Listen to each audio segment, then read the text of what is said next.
Hello दोस्तों, आप सभी का स्वागत है हमारे YouTube चैनल हिडन प्लेसेस में। आज हम बात करते हैं मनाली घूमने की। अगर आप भी मनाली से जुड़ी संपूर्ण जानकारी चाहते हैं, जैसे कैसे जाएं, कहां रुकें, कितना खर्चा होगा और कौन कौन सी घूमने की अच्छी जगह है, तो वीडियो को बिना स्किप किए अंत तक जरूर देखें। और अगर चैनल पे नए हैं तो चैनल को लाइक, सब्सक्राइब और शेयर कर दे। तो चलिए शुरू करते हैं।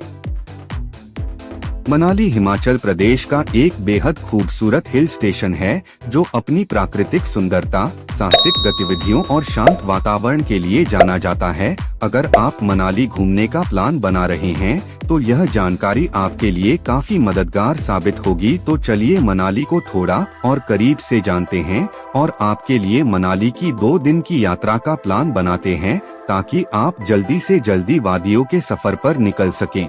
सबसे पहले बात करते हैं मनाली घूमने का बेस्ट टाइम। अगर आप ठंड पसंद करते हैं तो अक्टूबर से फरवरी का समय मनाली की यात्रा के लिए सबसे अच्छा समय माना जाता है, और खास तौर पर आप जनवरी में ताज़ा बर्फबारी का आनंद भी उठा सकते हैं। पर अगर आप सर्दियों में नहीं जाना चाहते तो आप मार्च से जून के बीच मनाली यात्रा का लुत्फ उठा सकते हैं।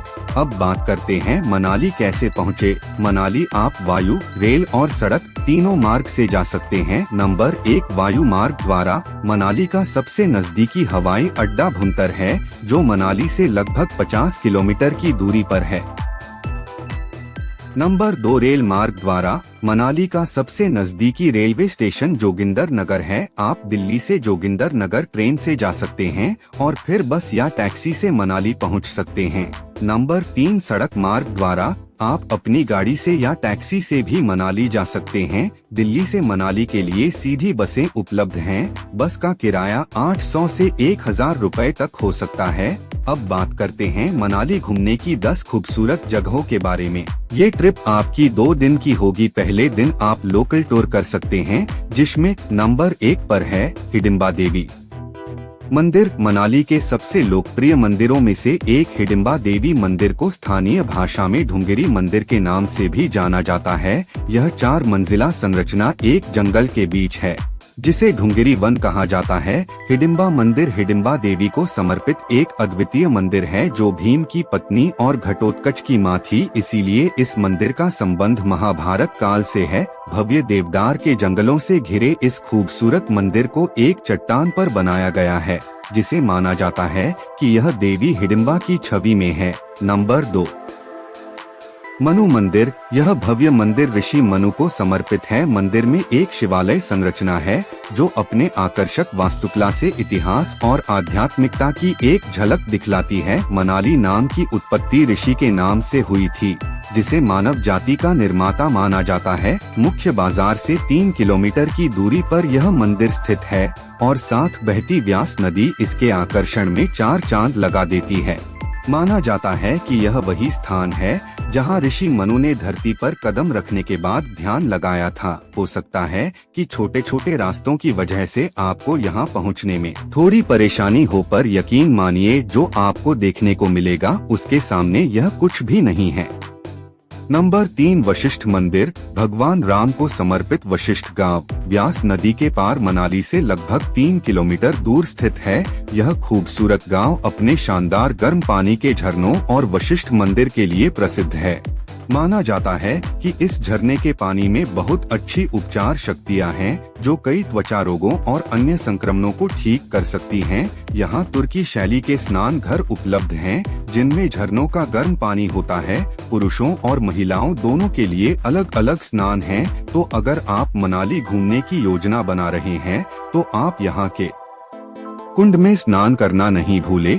नंबर 4, जोगिनी झरना। जोगिनी झरना मनाली की खूबसूरत घाटी में स्थित है, जो शहर की भीड़भाड़ से लगभग 3 किलोमीटर दूर स्थित है। अगर आप 160 फीट की ऊंचाई से जोगिनी झरने को गिरता हुआ देखना चाहते हैं, तो आपको देवदार के पेड़ों और बागों के माध्यम से वशिष्ठ मंदिर से होते हुए एक ट्रेक करना होगा। इस झरने तक चढ़ने में लगभग 3 घंटे लगते हैं। व रास्ते में कई सुंदर मोड़ व स्थान आते हैं, जहां से आपको पूरा मनाली दिखाई देता है। इसीलिए अपना कैमरा साथ ले जाना ना भूलें। इस मनोरम जलप्रपात को मनाली में सबसे रोमांटिक आकर्षणों में से एक माना जाता है। अगर आप ट्रेक करते हुए थक गए हैं व आराम करना चाहते हैं तो यहाँ रास्ते में चाय व लोकल फूड की कई दुकानें मिल जाएंगी। नंबर 5 वन विहार। देवदार के पेड़ों व हरियाली से भरपूर वन विहार को राष्ट्रीय उद्यान के रूप में भी जाना जाता है। इसे शहर के नगर निगम द्वारा संचालित और रखरखाव किया जाता है। यह जगह मॉल रोड के पास स्थित है, जिससे यह बड़ी ही आसानी से आपको मिल जाएगी। यह सुंदर बगीचा बच्चों और वयस्कों के लिए एक लोकप्रिय और अक्सर देखा जाने वाला अच्छा स्थान है। पार्क का मुख्य आकर्षण सुंदर मानव निर्मित झील है, जो जंगल के बीच में स्थित है। पर्यटक झील में नौका विहार का आनंद ले सकते हैं और शाम को पार्क की सैर व यहाँ से सनसेट को अनुभव करने का आनंद कुछ अलग ही होता है, जिसका समय गर्मियों में सुबह 8 बजे से शाम 7 बजे तक और सर्दियों में सुबह 8 बजे से शाम 5 बजे तक होता है। नंबर 6 नग्गर किला। नग्गर किला मनाली के पास स्थित एक लोकप्रिय पर्यटन स्थल है। यह एक आकर्षक लकड़ी का किला है, जो पुराने युग में शक्ति का प्रतीक था। नग्गर कैसल के अलावा आप यहाँ Roerich art gallery, Gauri Shankar मंदिर, त्रिपुरा सुंदरी मंदिर और जना फॉल्स जैसे अन्य आकर्षणों का आनंद ले सकते हैं। अब बात करते हैं दूसरे दिन की। दूसरे दिन आप नंबर 7 रोहतांग पास। रोहतांग पास की यात्रा का प्लान बनाते समय आपको यह बात जरूर ध्यान में रखनी चाहिए कि रोहतांग पास सिर्फ जून से अक्टूबर तक ही खुला रहता है। बाकी समय यह भारी बर्फबारी की वजह से बंद रहता है। मुख्य शहर से सिर्फ 51 किलोमीटर की दूरी पर स्थित रोहतांग पास केवल सड़क मार्ग से पहुंचा जा सकता है, जो कि 3978 मीटर की ऊंचाई पर स्थित है। जैसे ही वाहन मनाली केलांग रोड पर चढ़ता है, चारों ओर के परिदृश्य की सुंदरता को आप देखते ही रह जाएंगे। रोहतांग में ऊंचाई के साथ साथ ठंड भी बढ़ना शुरू हो जाती है। रोहतांग पास में आपको बर्फ से ढकी पहाड़ियों, लुभावने दृश्य और शानदार नज़ारे देखने को मिलेंगे। नंबर 8 राहला झरना। मनाली बस स्टैंड से 29 किलोमीटर की दूरी पर स्थित रहला झरना रोहतांग पास के रास्ते में स्थानीय लोगों और पर्यटकों के लिए एक प्रसिद्ध पिकनिक स्थल है। यहाँ का पानी आमतौर पर ठंडा होता है, क्योंकि यह हिमालय में स्थित पिघलने वाले ग्लेशियर से निकलता है। Number 9 Solang valley. मनाली के मुख्य शहर के उत्तर पश्चिम में 14 किलोमीटर दूर स्थित सोलंग वैली हिमाचल प्रदेश के सबसे लोकप्रिय पर्यटन स्थलों में से एक है। अगर आपको बर्फ में खेलना या बर्फ में समय बिताना पसंद है तो आपको सोलंग जाना ही चाहिए। एडवेंचर के शौकीनों के लिए पसंदीदा पैराग्लाइडिंग, पैराशूटिंग, घुड़सवारी और मिनी ओपन जीप ड्राइविंग जैसी एडवेंचर एक्टिविटी का आनंद ले सकते हैं। नंबर 10 कोठी व गुलाबा गांव। मनाली से लगभग 15 और 20 किलोमीटर दूर स्थित दो शानदार गांव है। एक है कोठी और एक है गुलाबा। यह गांव दुनिया भर से पर्यटकों को रोमांच और मनोरंजक गतिविधियों के लिए आकर्षित करते हैं। रोहतांग पास जाने वाले अधिकांश ट्रेकर्स अक्सर यहाँ डेरा डालते हैं। यहाँ से बर्फ से ढकी पर्वत चोटियों, व्यास नदी और ग्लेशियरों का सुंदर दृश्य देखा जा सकता है। इन दोनों ही गांवों में सर्दियों के दौरान बर्फबारी होती है, पर यहाँ सोलंग या मनाली जितनी भीड़ नहीं होती है।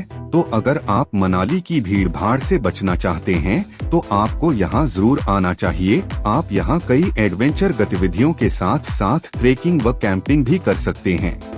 अब बात करते हैं कहाँ रुके। मनाली में रुकने के लिए कई विकल्प उपलब्ध हैं, जिनमें नंबर 1 है होटल। मनाली में कई तरह के होटल उपलब्ध हैं, जो बजट से लेकर लग्जरी तक के हैं।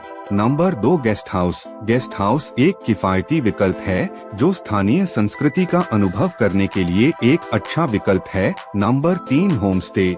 होम स्टे आपको स्थानीय परिवार के साथ रहने का मौका देते हैं और यह भी एक बजट अनुकूल विकल्प है। Number 4 camping. अगर आप प्रकृति प्रेमी हैं और रोमांच पसंद करते हैं तो कैंपिंग एक बेहतरीन विकल्प है। अब खर्चे की बात करें तो मनाली में 2 दिन रहने, खाने और घूमने को मिलाकर लगभग 12,000 से 15,000 आएगा। यह खर्च आपके घूमने पर निर्भर करता है, जो कम या ज्यादा भी हो सकता है। वीडियो को लास्ट तक देखने के लिए धन्यवाद। आपकी यात्रा मंगलमय हो।